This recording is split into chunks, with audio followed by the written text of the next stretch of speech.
Je te porte dans mon cœur. Alléluia. Et à mon cœur bouillant d'amour pour toi. Tu es mon yaya. Tu es mon yaya. Tu es mon yaya. Tu es mon yaya. Tu es mon yaya. Tu es mon yaya. Tu es mon yaya. Tu es mon yaya. Tu es mon yaya.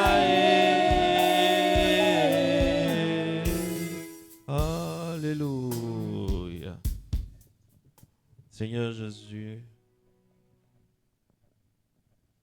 voici rassemblés devant ta face ce matin, en cet endroit, les amoureux de toi, des hommes et les femmes qui sont amoureux de toi. C'est pour cela ce matin, ici, nous te faisons monter ce chant d'amour. Ce chant d'amour de celui qui aime vers l'être aimé. Seigneur, pour nous faire comprendre l'adoration, tu fais qu'un homme puisse tomber amoureux d'une femme.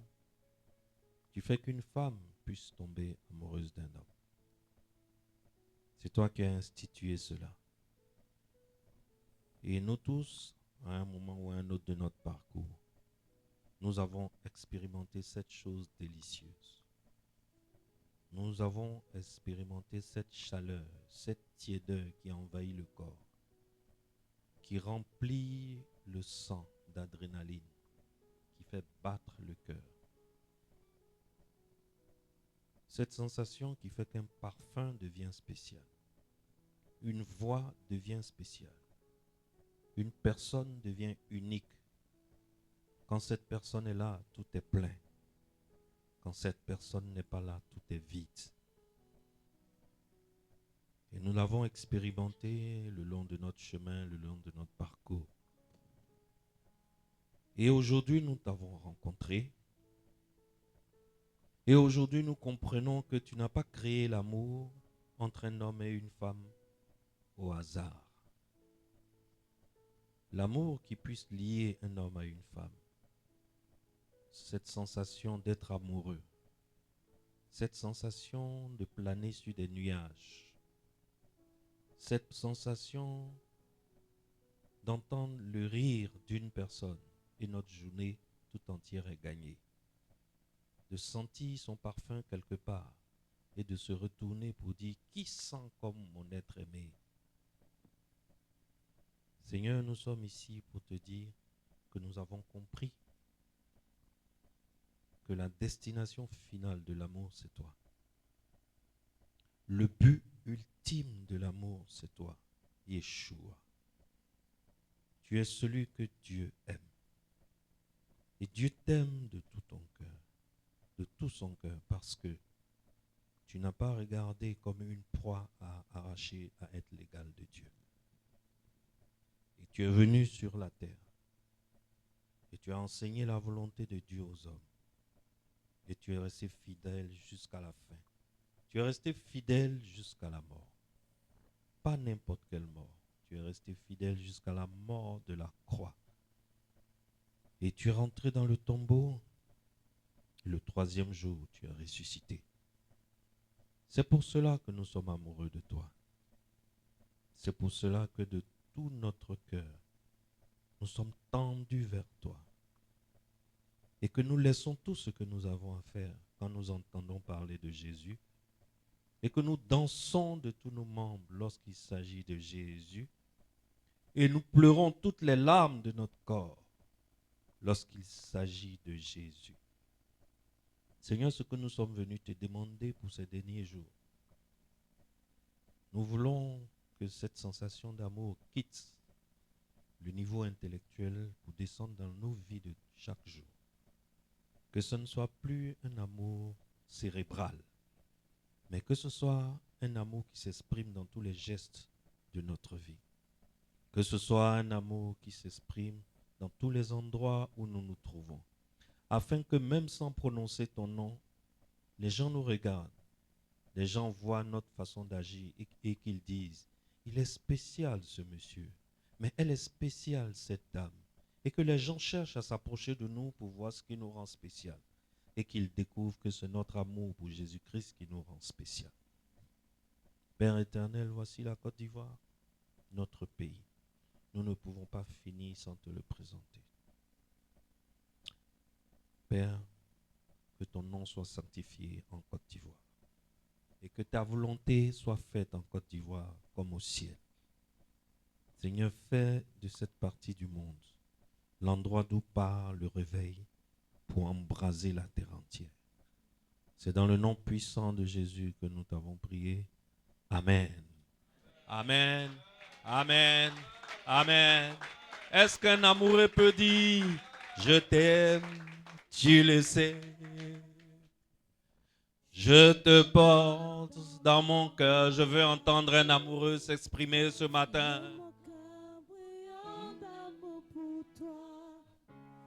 Tu es mon je t'aime, tu le sais.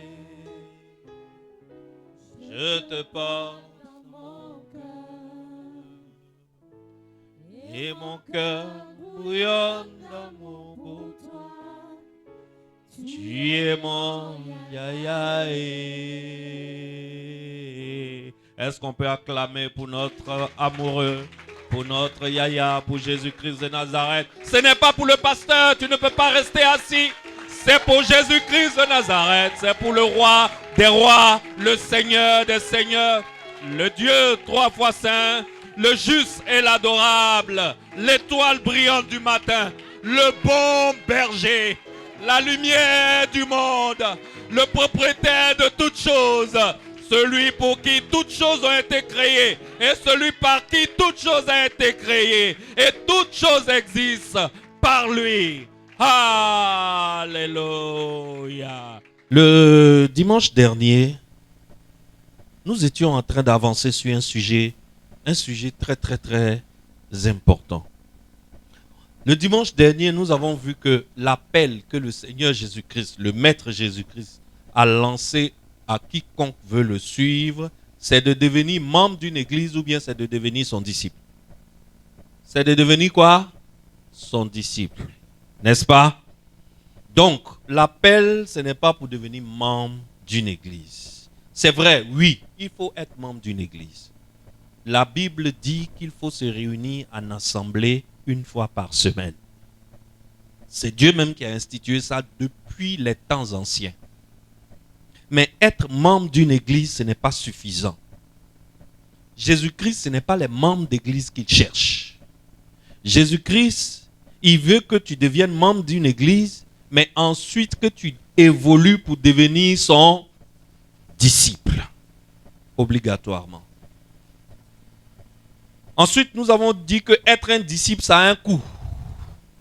N'est-ce pas? Ça a un coût. Quelqu'un va me dire, comme on est en révision, quelqu'un va me dire, quelle est la différence entre un simple membre d'une église et un disciple? C'est quoi la différence? C'est une révision. Qui veut nous aider? Oui, Jason va m'aider. Il était là dimanche passé.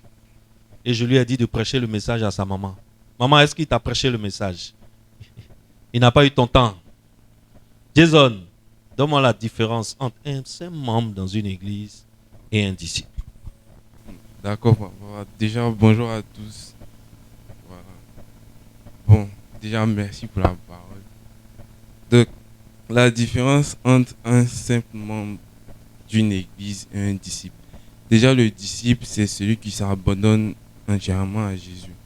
C'est celui qui, comme le dit la Bible, se sépare de tout, s'abandonne entièrement, délaisse tout et se donne à Jésus. Maintenant, le simple membre d'une église, c'est celui qui vient chaque dimanche juste pour écouter la parole, retourner à la maison et revenir le dimanche qui suit.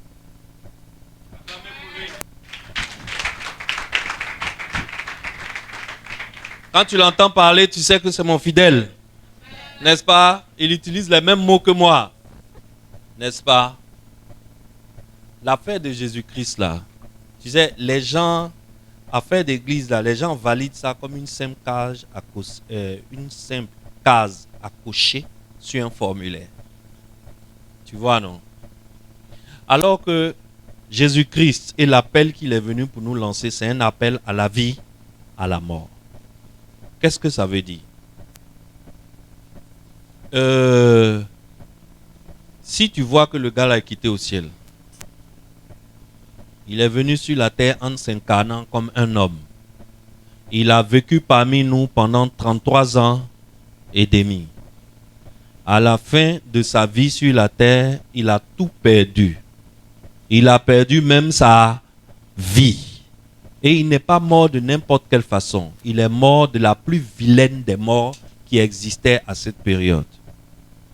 Aujourd'hui, la mort la plus sale, la mort la plus honteuse. Quand dans le quartier, on a appris que c'est de cette mort que toi tu es mort, personne ne va à ton enterrement. Tu vas te retrouver là-bas avec ta maman seule, avec ton frère, ton papa. Les voisins ne vont pas te suivre. C'est quand on dit tu es un braqueur, PJ t'a fait quoi? PJ t'a allumé quelque part. On dit vous étiez en train de braquer quelque part et puis PJ t'a allumé. Ça là, qui va à l'enterrement de lui là? Tout le monde sait que mort là, c'est un attrapeur. Ça c'est comme ça on dit en Ouchi. C'est un attrapeur. C'est-à-dire il attrape pour les autres. Il partait attraper pour quelqu'un encore et puis on l'a allumé. Qui va aller à cette mort? Jésus-Christ est mort de la pire des morts qui existaient à cette époque. Ça s'appelle la mort de la croix.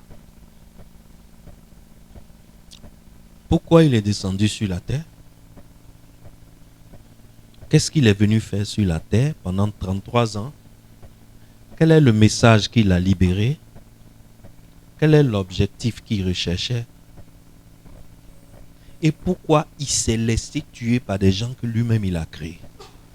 Un jour, j'étais allé chercher un visa dans l'ambassade d'un pays musulman. Et le consul du pays m'a reçu dans son bureau parce qu'il a vu sur mon passeport, c'est mis pasteur. Et il m'a dit, je voulais te poser une question que je cherche à poser aux chrétiens, mais je n'ai pas encore gagné quelqu'un comme toi pour poser. Pasteur, dis-moi, Jésus-Christ là, vous dites qu'il est Dieu. Je vais vous poser 2 questions. S'il est Dieu là, au moment où il est mort et puis il a passé 3 jours sur terre là, qui dirigeait le monde? C'est ma première question. C'est ce que le consul me pose comme question là. Puisque Dieu est mort pendant 3 jours, qui dirigeait le monde? La deuxième question, les gens qui l'ont tué là, s'il est Dieu, c'est que c'est lui qui les a créés. C'est qu'il est leur créateur. Ça veut dire qu'à tout moment, il pouvait arrêter le processus. Pourquoi il s'est laissé jusqu'à on l'a tué? Si on l'a tué, c'est parce qu'il n'avait pas force. S'il avait force, on n'allait pas le tuer. Je veux que tu m'expliques ça. Bon, ce culte-là, ce n'est pas pour expliquer ça. Mais je veux te dire que si Jésus-Christ, Dieu incarné, devenu homme, est venu sur la terre, il a fait 33 ans parmi nous. Pendant 33 ans, il nous a laissé un message. À la fin de son parcours, nous, ces créatures, on l'a attrapé, on l'a tué et on ne l'a pas tué d'une mort glorieuse. On l'a tué, on l'a assassiné de la plus humiliante des morts. La plus honteuse des morts. C'est la mort de la croix. À la croix là, on ne mettait pas les rois à la croix. On ne mettait pas les seigneurs à la croix. On ne mettait pas les grands types à la croix. La croix était réservée pour les braqueurs, les violeurs, les brigands, les bandits de grand chemin. C'est eux qu'on tuait à la croix. Et Jésus-Christ, nous on dit, il est Dieu. Il vient sur la terre et il meurt comme le pire des hommes, comme le pire des malfaiteurs. Mais pourquoi tout ça? Ou bien tu crois que c'est hasard, simple hasard, pur hasard. Hein? Non, ce n'est pas du hasard. Tout ça a un sens. Jésus-Christ, il est venu pour nous laisser un message. À cause de ce message, il a accepté de mourir. Est-ce que quelqu'un me suit? À cause de la portée de ce message qu'il nous a apporté, il s'est laissé assassiner. Il s'est laissé tuer. Sinon, si tu te rappelles, au jardin de Gethsémane, lorsque les Romains sont venus pour se saisir de lui, quand au premier contact, quand ils ont dit on cherche Jésus-Christ, il a dit oui, c'est moi. Qu'est-ce qui s'est passé? Tout le monde est tombé. Onction de ça. Si un prophète réussit ça à Abidjan ici, son église sera chargée, n'est-ce pas? C'est moi. Et puis, toutes les chaises se cassent. Il avait le pouvoir d'empêcher ce qui s'est passé, mais il a laissé ce qui s'est passé se passer. Pourquoi? À cause du contenu du message, à cause de la valeur du message, à cause de la portée du message. Et le message, c'était quoi? Le message, c'était, nous l'avons vu le dimanche passé, que celui qui veut me suivre fasse quoi? Porte sa croix, se charge de sa croix et me suive. Si tu veux marcher avec moi, charge ta croix et fais quoi? Suis-moi. À cause de ce message, il a accepté d'aller jusqu'à la mort. C'est cet appel qu'il est descendu sur la terre pour venir lancer. Homme, je vous propose un chemin que vous ne connaissez pas encore. Je suis venu vous dire une vérité que vous ne connaissez pas encore. Moi, votre créateur, le créateur du monde, le créateur de l'univers, je suis venu parmi vous pour vous dire qu'il existe un chemin. Et ce chemin-là, si vous voulez vivre éternellement, c'est ce chemin-là qu'il faut emprunter. Suis-moi bien. Jésus-Christ n'a pas dit que si tu veux suivre ce chemin-là, il faut rentrer à l'église Assemblée de Dieu. Jésus-Christ n'a pas dit que si tu veux vivre éternellement, il faut rentrer à la maison de la destinée. Jésus-Christ n'a pas dit que si tu veux vivre éternellement, il faut devenir musulman. Il n'a appelé le nom d'aucune dénomination religieuse sur la terre. Il dit, la vie éternelle, vous les hommes là, vous mourrez. Votre pire ennemi, c'est la mort. Il existe un chemin. Si vous empruntez ce chemin, vous n'allez plus mourir. Ce chemin-là, il a un nom. Ce chemin-là s'appelle Jésus-Christ. Je suis la vérité. Je suis le chemin. Je suis la vie. Alors, il ne s'agit pas du nom de l'église où tu es inscrit comme membre. Ce n'est pas ça qui compte. C'est pour cela que c'est totalement idiot de faire des guerres de religion, de faire des discussions à n'en plus finir sur moi je suis dans telle église, toi tu es dans telle église, etc. C'est totalement idiot. Ce n'est pas ça le chemin. Quelle que soit l'église dans laquelle tu es, est-ce que l'église t'emmène à rencontrer et à connaître intimement Jésus-Christ et celui qui l'a envoyé? C'est ça qui compte. Parce que en dehors de Jésus-Christ, tout chemin mène en enfer. En dehors de Jésus-Christ, il n'y a pas de vie. En dehors de Jésus-Christ, tout est mensonge. Jésus-Christ seul est la vérité. C'est pour cela qu'il a accepté de mourir à la croix. Il a accepté de mourir à la croix pour nous montrer à quel point ce message est précieux. Il est la vérité, il est le chemin, il est la vie. Donc, si tu veux te connecter à la vie éternelle, tu dois te connecter à Jésus-Christ. Maintenant, Jésus-Christ dit, vous qui voulez me suivre, je veux que pour me suivre, vous soyez mes disciples. C'est pour cela, à la fin de sa vie, il dit, allez, faites de toutes les nations des disciples. Jésus-Christ n'a jamais dit, allez et faites des églises dans les nations. Tu as déjà vu ça dans la Bible? Jésus-Christ n'a jamais dit, allez et faites des églises. Pourquoi Jésus-Christ ne dit pas, faites des églises? Jésus sait que là où il y a 2, 3, 4 disciples qui commencent à se réunir, c'est ça qui devient. Est-ce que quelqu'un me suit? Donc l'objectif de Jésus-Christ, ce n'est pas les églises. Son objectif, c'est qui? Les disciples. La cible du Seigneur Jésus-Christ, ce n'est pas église.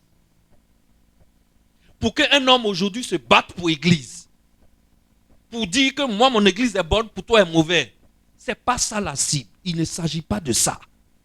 Le gars là, il est venu et il est allé jusqu'à mourir, accepter que ses propres créatures le tuent et le tuent de la vile des façons, de la plus sale des façons, de la plus humiliante des façons. Pourquoi?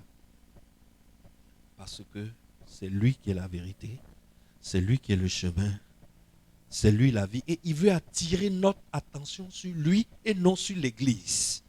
Est-ce que quelqu'un me suit? La Bible tout entière a été écrite pour attirer l'attention sur qui? Jésus-Christ et non une église.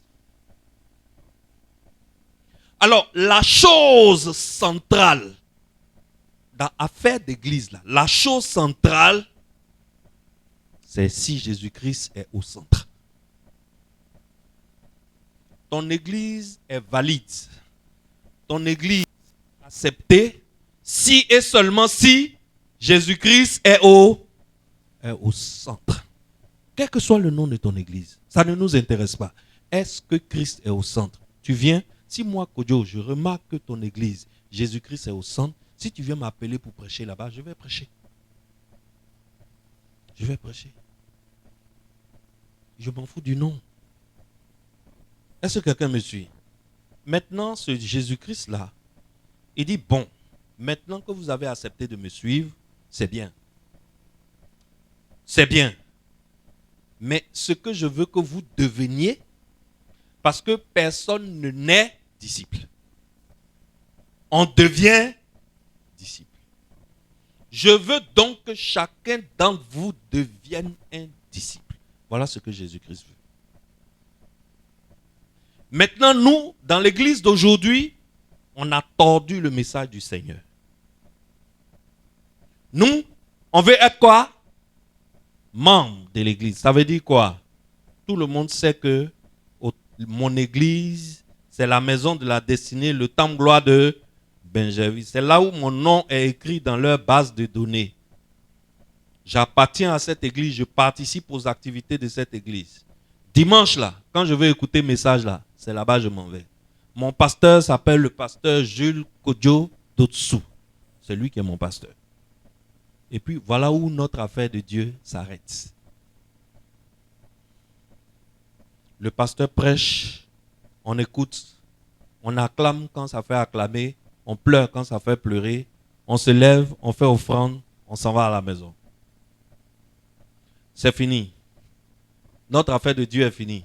On attend encore dimanche prochain. On vient. Le pasteur va prêcher. On va acclamer. On va pleurer. On va faire offrande. On va partir à la maison. Non. Ce n'est pas de ça qu'il s'agit. C'est ça là. Si tu fais ça là, c'est ça on dit tu es un membre. Tu es un simple membre. Jésus, tu peux commencer par être membre. C'est normal qu'on commence par membre, n'est-ce pas?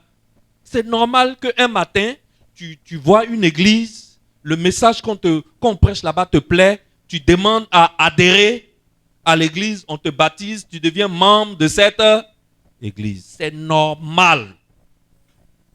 Ce qui n'est pas normal par contre, c'est que tu restes membre pour toujours. Ça, c'est pas normal. Là, il y a un souci.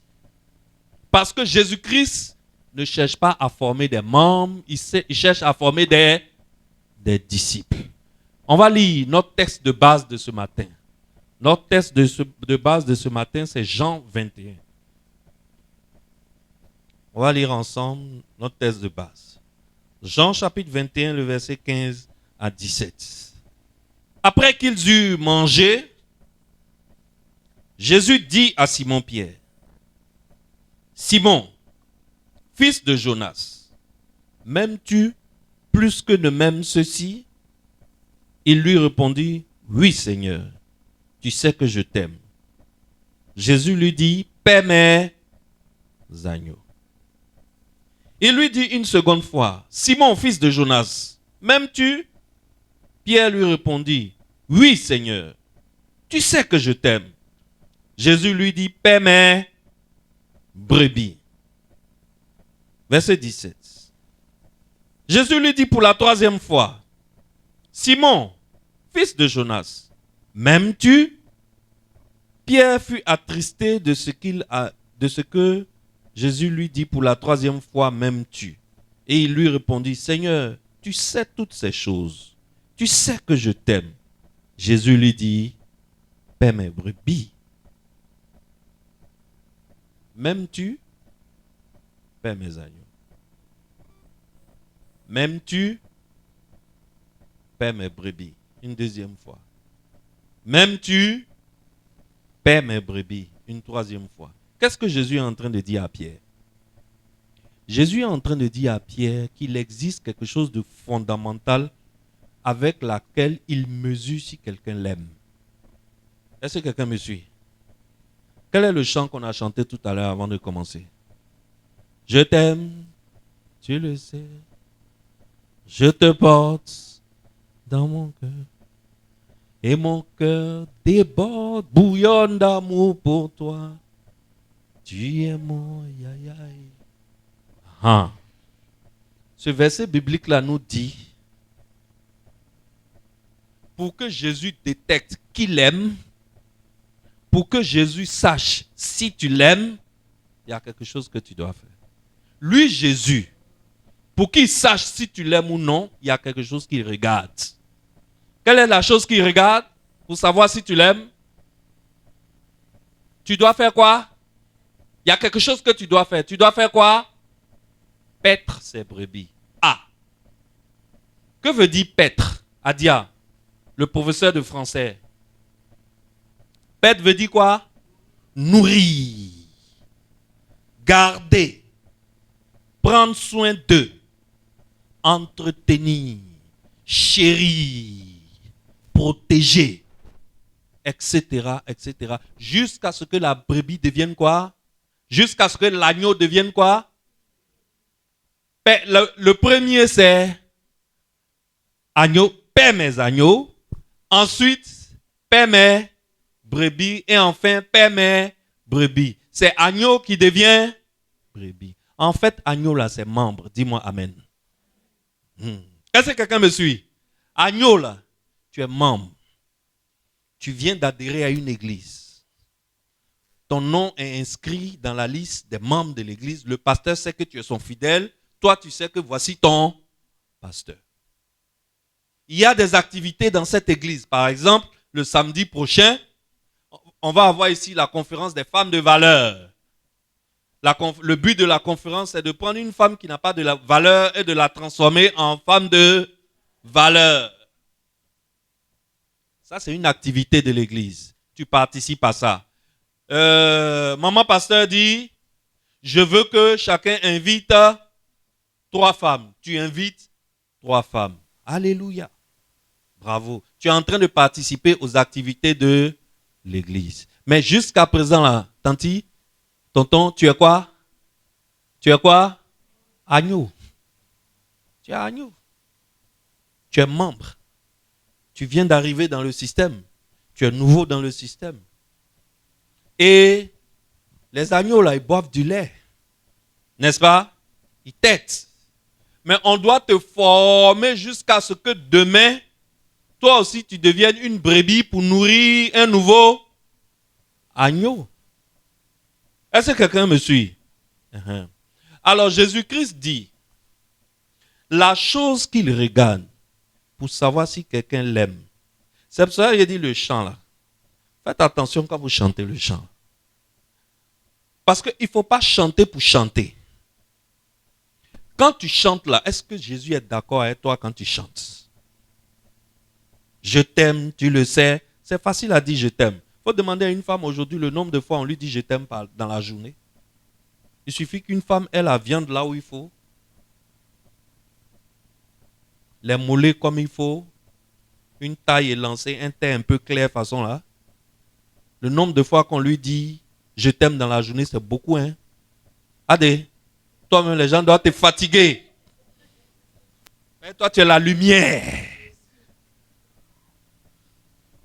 Hein? Tu dois recevoir les petits messages façon là. Les yétémé. Une femme sait qu'un garçon peut lui dire je t'aime juste pour obtenir ce qu'il cherche. La femme sait ça, non? Les mousseaux, vous êtes au courant, non? Ah. Aujourd'hui même, ça coûte rien un garçon de te dire je t'aime. Garçon peut te voir sur la route tout de suite. Maman, je t'aime, hein? Jésus dit je t'aime là. C'est basé sur quelque chose. Il y a quelque chose qu'il doit voir. S'il ne voit pas ça, tu ne l'aimes pas encore. Est-ce que quelqu'un me suit? La chose sur laquelle lui, Jésus, la chose fondamentale sur laquelle lui, Jésus, il évalue si un de ses disciples l'aime. Si quelqu'un l'aime, c'est s'il paie ses brebis. Tonton, tu viens d'arriver à l'église et puis on te dit ça. Ça peut couper ton cœur. Parce que toi-même là, tu n'es pas encore arrivé quelque part. N'est-ce pas? Tu viens d'arriver, tu te cherches. C'est maintenant que tu vas écouter les messages pour voir quelle est la position que tu vas prendre dans l'église, pour voir comment tu peux aligner ta vie sur ce que tu entends. Et on te dit, si tu m'aimes, paie mes brebis. En fait, on est en train de te prévenir que tu viens d'arriver, mais tu ne vas pas rester où tu es.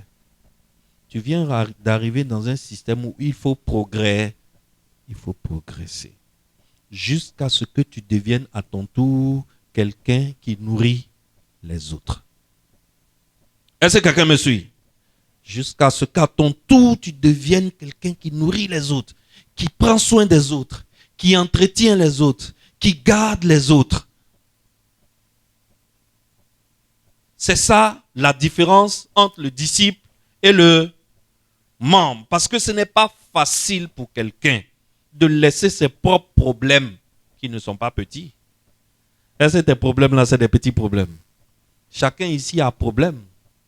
Et les problèmes de chacun, ce n'est pas petits problèmes, c'est des vrais problèmes. Mais Jésus dit, paie mes brebis. Paie mes brebis veut dire quoi? Ça veut dire, à un moment de ta vie, laisse tes propres problèmes. Va courir après un inconnu. Va courir après quelqu'un que tu ne connais pas. Il faut le traquer pour lui parler de Jésus. Jusqu'à ce que tu obtiennes son adhésion. Jusqu'à ce que tu arrives à t'infiltrer dans sa vie. Tu dois faire l'effort pour que cet inconnu devienne un ami. Tu dois faire l'effort pour que cet inconnu devienne ton intime. Jusqu'à obtenir sa confiance. Parce que s'il n'a pas confiance en toi, il ne peut pas t'ouvrir son cœur pour que tu commences une œuvre de transformation dans sa vie. Est-ce que quelqu'un me suit? L'objectif de Jésus, c'est de transformer le cœur des gens. On se suit? L'objectif final de Jésus, c'est de transformer quoi? Le cœur des gens.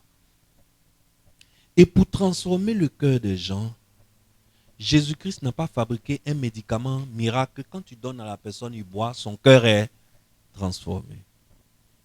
Jésus-Christ n'a pas désigné des anges au ciel, que eux, leur travail, c'est de venir s'arrêter devant ta porte à chicotte jusqu'à ce que ton cœur soit transformé. Non. Jésus-Christ dit, ce que je suis venu sauver sur la terre, ce que moi je demande qu'il fasse pour moi, pour que je sache s'il m'aime ou non, c'est que comme toi, je t'ai sauvé et que ton cœur est transformé, charge-toi à ton tour d'aller chercher quelqu'un pour l'aider à transformer son cœur. Ça veut dire donc que tu es sauvé pour aller sauver. Est-ce que quelqu'un me suit? Alors, aujourd'hui, voilà le carrefour où on sait qui est membre et qui est disciple. Pourquoi? Il s'agit de laisser tomber ce que tu fais.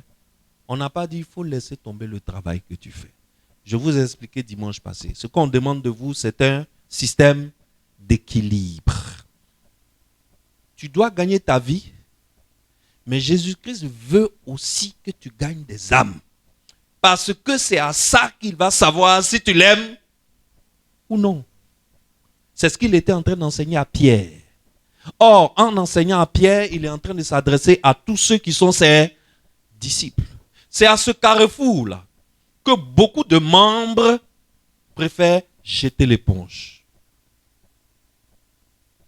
Pourquoi? C'est trop difficile. Moi-même, j'ai mes problèmes. Je n'ai pas encore fini de régler mes problèmes. Chaque jour, quand je me lève, je cherche solution à mes problèmes. Dans la recherche de la solution à mes problèmes, je rentre épuisé, fatigué. La seule chose que j'arrive à faire, c'est manger et puis dormir. Mais mon Seigneur veut que dans ça là, je crée un espace pour faire entrer un inconnu dans ma vie. Pour faire entrer un voisin dans ma vie. Pour faire entrer un collègue dans ma vie. Et je dois le convaincre de donner sa vie à Jésus-Christ. Quand il a donné sa vie à Jésus-Christ, le travail n'est pas fini. C'est maintenant que je dois rentrer dans sa vie avec l'évangile pour l'emmener petit à petit, petit à petit, petit à petit, jusqu'à ce que demain, lui aussi devienne un disciple de Jésus-Christ. C'est à ce niveau-là que beaucoup de personnes préfèrent laisser tomber cette affaire-là. Et ils préfèrent être simples membres dans l'église. Il vient, il fait ses cultes, il va à la maison. Il vient, il fait ses cultes, il va à la maison. Pourquoi nous faisons ça? Parce que le monde d'aujourd'hui, nous sommes rentrés dans la culture de la commodité. On est rentré dans la culture de la commodité.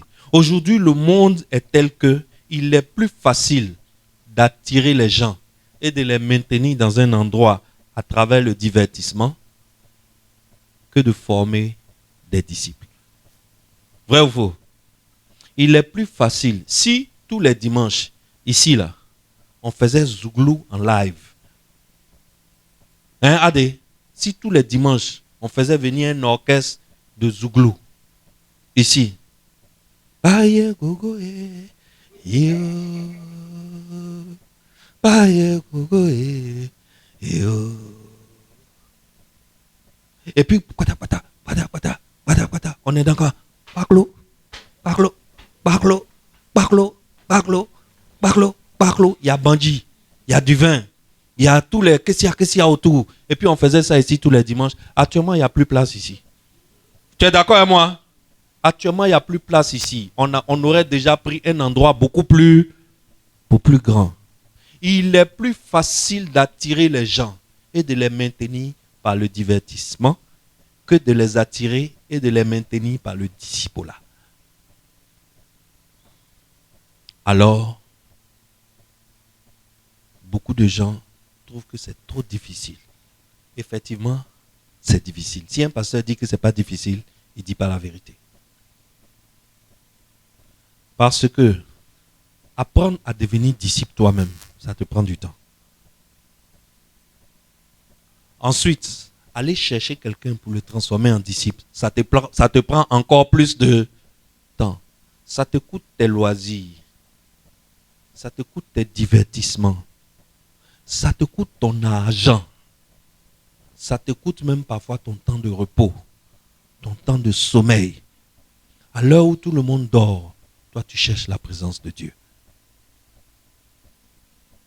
À l'heure où un homme dort, un homme normal, il augmente le climatiseur.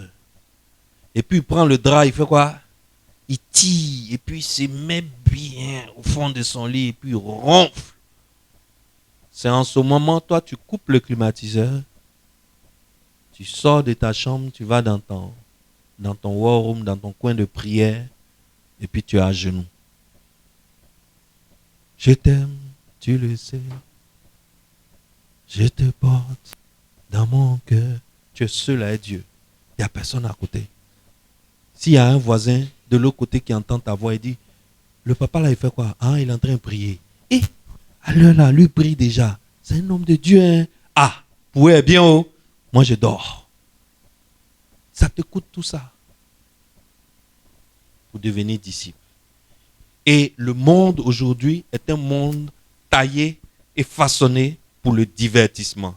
Malheureusement, l'évangile n'a pas été conçu pour le divertissement. L'évangile a été conçu pour la transformation des cœurs.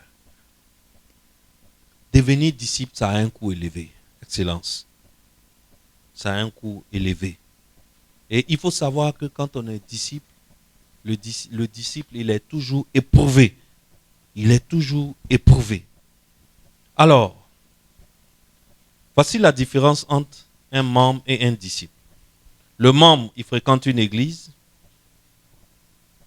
Il vient, il fait les cultes. Mais le disciple, lui, il suit le maître.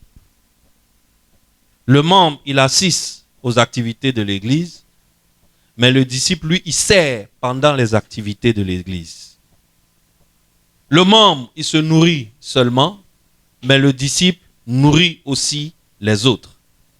Le membre cherche le confort. Mais le disciple cherche la croix. Excellence. Je veux te poser la question. Honnêtement, lequel des deux es-tu aujourd'hui? Tu es simple membre d'une église ou bien tu es disciple de Jésus-Christ? Tu es simple membre d'une église ou bien tu es un membre en formation pour devenir disciple? C'est la question que je veux te poser aujourd'hui. Le grand réveil que nous cherchons en Afrique, le grand réveil que nous cherchons en Afrique francophone, ça ne viendra pas tant que nos églises sont remplies de listes de noms. Au lieu d'être un autel consacré pour le don de soi. Est-ce que quelqu'un me suit? Le grand réveil. Quand on dit réveil, ça veut dire quoi? Ça veut dire un temps où Dieu se révèle puissamment dans une nation. Un temps où Dieu descend parmi les hommes. Ça, on appelle le réveil. Et si vous entendez bien, nous tous, nous prions pour le prochain réveil, n'est-ce pas? Mais tu sais, on n'aura jamais de réveil si nos églises sont juste des endroits où on vient pour s'inscrire, pour être sur la liste des membres de l'église, et que ces membres-là restent perpétuellement des agneaux, et que ces membres-là ne deviennent pas des brebis, et que nous n'évoluons pas de membres pour devenir disciples. Et la condition pour devenir disciple, ce qui fabrique un homme en disciple, c'est l'obéissance. Et c'est de ça que nous allons parler dimanche prochain. La différence entre le membre et le disciple, c'est la qualité de l'obéissance. Le membre, il entend, il reçoit, mais il n'obéit pas. Le disciple, quand il entend, quand il reçoit, il fait quoi? Il obéit au commandement du maître. Jésus a dit clairement dans la Bible, si vous m'aimez, suivez mes commandements. C'est de ce passage biblique que nous allons parler dimanche prochain. Si vous m'aimez, suivez mes commandements. Si tu vois que l'église d'aujourd'hui est en train de pourrir de l'intérieur, l'église d'aujourd'hui est devenue ce qu'elle est. Et aujourd'hui, tu as même honte qu'on te présente en public comme pasteur. Parce qu'aujourd'hui, il y a tellement de brebis galeuses qui sont rentrées dans le rang des pasteurs. Et tu n'arrives pas à comprendre comment quelqu'un a pu être converti, transformé, jusqu'à devenir pasteur. Ça veut dire jusqu'à devenir berger des brebis et qui se livre encore à de la marmaille. Est-ce que quelqu'un me suit? Ça ne va pas quoi? Il y a un problème. C'est pour cela que beaucoup préfèrent rester à la maison. Vous voyez, il existe les gens qui réfléchissent beaucoup, les intellectuels de haut rang, beaucoup ne vont plus à l'église. C'est parce qu'ils regardent, ce n'est pas la peine quoi. Ça ressemble à une perte de temps. Pourquoi? Parce qu'on n'a pas pris le temps de transformer des membres en disciples. On les a pris directement et puis on les a bombardés pasteurs. Sans les faire passer par les étapes du discipulat. Plus personne ne veut entendre parler de discipulat dans nos églises aujourd'hui. D'abord même, aujourd'hui, si tu veux que ton église marche, il faut prêcher les messages de succès. Il faut prêcher les messages de motivation. Il faut prêcher les messages de développement personnel. Les bancs seront remplis. Les chaises seront pleines. Mais tu ouvres une église où tu veux enseigner la vérité de l'évangile qui confronte le comportement quotidien des gens. La vérité de l'évangile qui s'adresse au cœur des gens et qui demande au cœur un changement. Quand les gars entendent ces messages-là dans ton église 1, 2 ou 3 fois, ils quittent l'église. Parce que ça leur demande un changement qu'ils ne sont pas prêts à faire. Est-ce que tu vois? Quand tu fais ton église et puis tous les dimanches tu viens, tu dis, ne volez pas, ne cherchez pas femme des gens, ne mentez pas, et tout ça, ça dérange personne. Tout le monde sait qu'on ne doit pas voler, non? Tout le monde sait qu'on ne doit pas chercher femme des gens. Oui, pasteur. Mais dès qu'il sort, c'est ce que tu as dit là qu'il s'en va faire. Mais comme ça ne te dérange pas qu'il le fasse, lui aussi ça ne le dérange pas de venir s'asseoir dans ton église. Mais si dans l'église, il y a un système qui prend le membre et fait rentrer le cœur du membre dans un moulin de transformation. Et au bout des mois, au bout des années, à la fin d'un certain temps de formation, le gars même regarde sa vie jusqu'à il ne se reconnaît pas. Il voit que son cœur a changé. C'est là ce que Jésus-Christ demande. Mais l'église d'aujourd'hui ne veut plus ça. L'église d'aujourd'hui ne veut plus ça.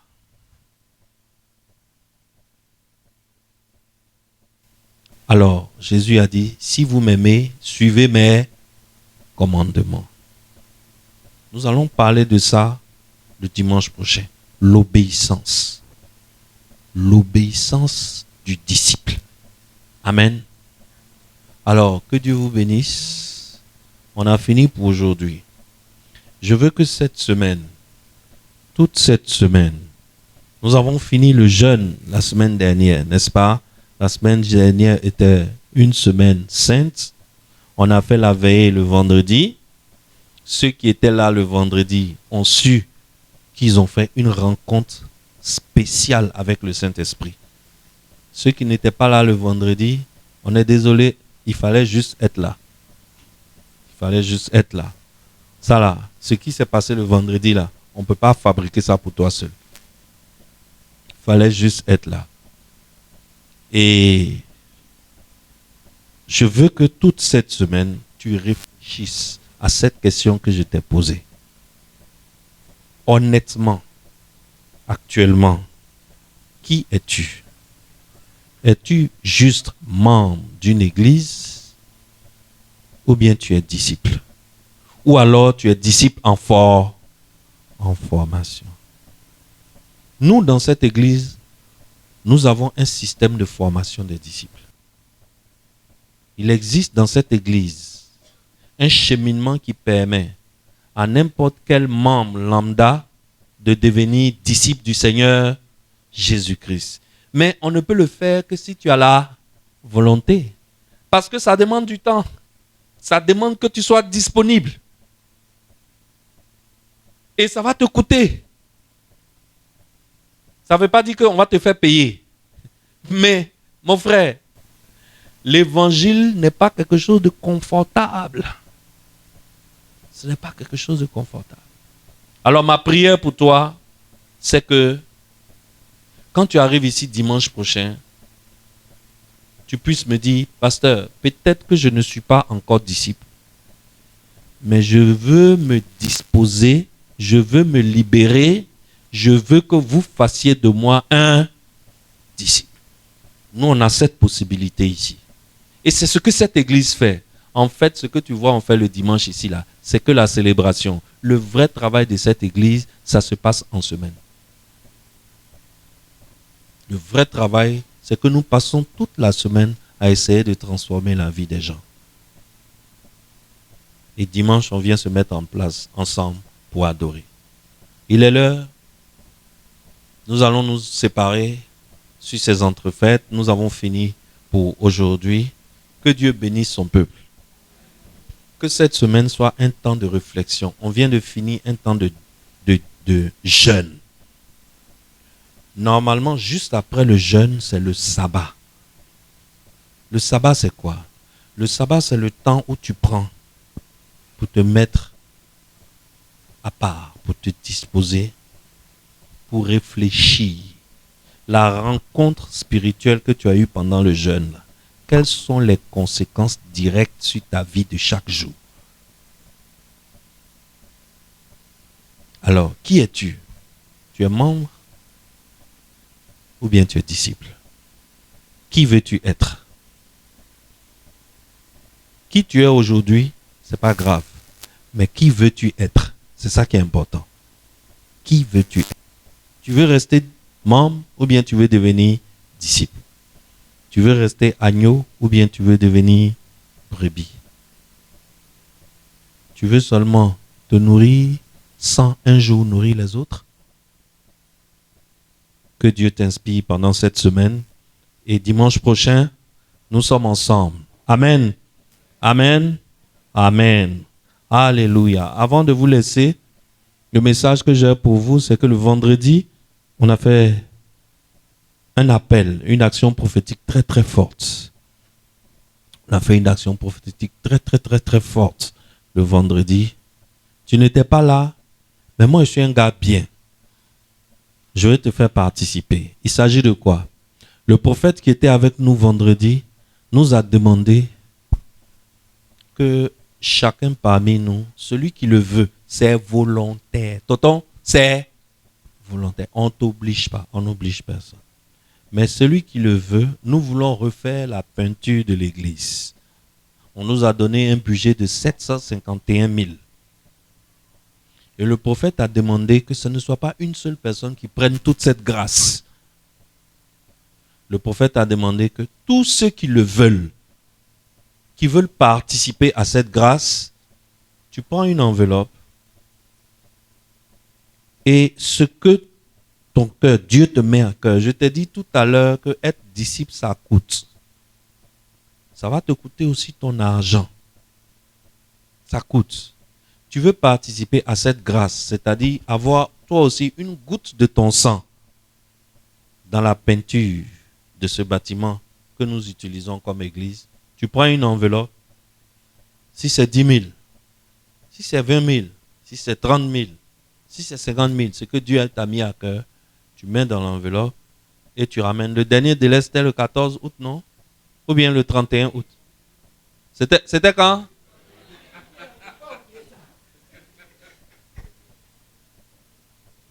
Aide-moi, Seigneur. Ok, donc le dernier délai, c'est le 31 août, tu ramènes ton enveloppe avec ce que Dieu t'a mis à cœur.